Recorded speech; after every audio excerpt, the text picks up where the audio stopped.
Craigs, we'll start with the fact that it was a bit of a frustrating evening tonight, wasn't it? A few missed chances, some deliveries in the end weren't quite good enough, and a frustrating loss in the end. Yeah, I think the longer the game went on, the less likely we looked at getting back into the game.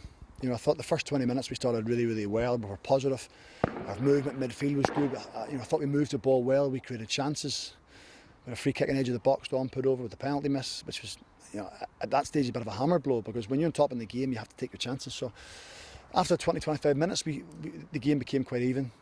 They started to go a little bit more direct, which is fine. And then they get the goal of, it's a hopeful ball up the pitch. It's a decent pass by us, I think it was. But when somebody's passed the ball 70 yards, it shouldn't really be causing us those problems it did. So that's a frustration sometimes working with young players. You can try and work on one aspect of the game, and then something that we haven't spoken about for a week or two then suddenly rears its head. So overall, I think it's a frustrating night. We had decent performances without reaching top class. So it was hard to take.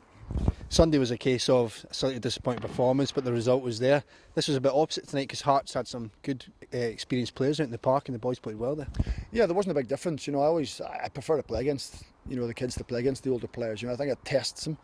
A couple of them showed tonight where they still have to improve in their game. There's improvement still to be had. So when you're playing against an experienced side, and you have to take your chances. And it's the aspect. I think even back to Thistle last week, Sunday here against Cumbernauld, tonight, opening 10-15 minutes of the game, we're creating 3-4 really good chances in the game, and unless you really put the game to bed, it's back to that stage of being ruthless. We weren't ruthless for the long ball over the top.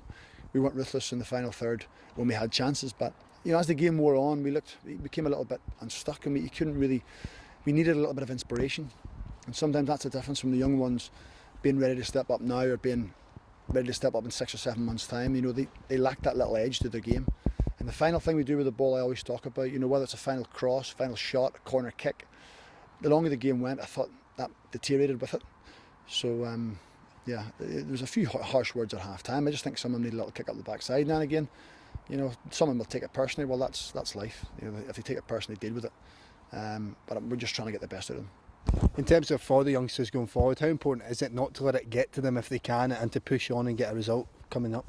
Yeah, it's you have to try and keep your head up. You have to try and keep your own head up sometimes. It's a frustrating game, football. You think you're making progress and you think things are stepping forward, and then we start the game and I think, right, we're on the ball, we're moving it well, we're going to create a few chances, and then I didn't see it coming.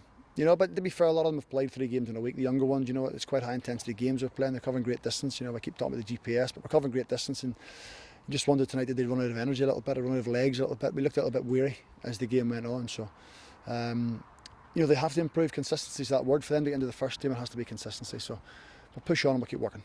Thanks very much for your time, Craigs. Cheers.